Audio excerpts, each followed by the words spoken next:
I went to school to become a radio broadcaster, and when I was in high school I really enjoyed the drama club, but I was also torn between becoming a high school English teacher. But I got involved in the announcements club, where we'd read the announcements and turn it into like a radio show with another guy who is now the weatherman at a CTV station in Ottawa. So I liked the drama, and I liked teaching, the whole idea of the English language and creative writing. So I found out about the course at Mohawk, and I thought that was a compromise, because you're educating and enlightening, but at the same time, hopefully you're doing it in an entertaining way.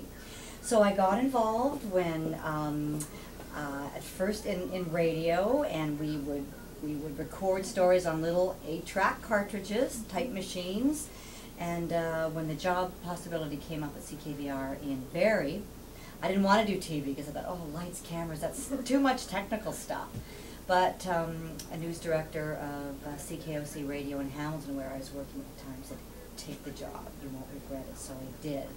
And when I started, we shot on film, and I shot my own stories with a Bell & Howell wind-up camera, and that was silent, and then we had a sound camera. It was called an Oricon with a separate sound box.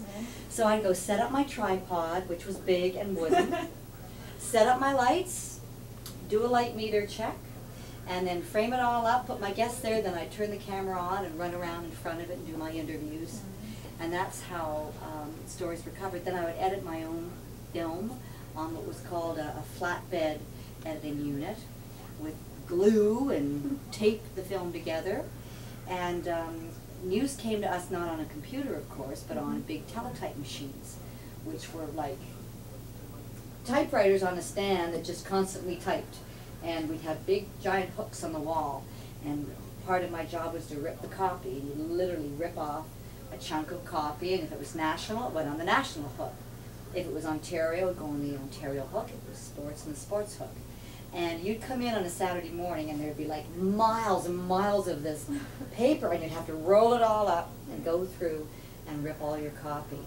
So things have changed a lot. I was the first reporter to produce a story on videotape here back in the 1980s, and we thought, videotape, that's not going to last. I want my film back. I could hold it. But with film, it would have to go in a big processing machine and get actually developed. So you'd have an hour in your day where you'd have to go to lunch. So things have changed a lot. But you still like what you do?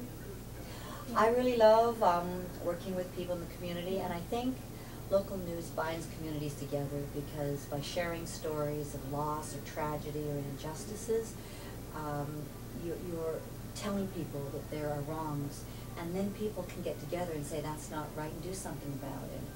And the most rewarding thing for me has been finding happy endings of sad stories by putting people together, and that's the most rewarding part about being a job.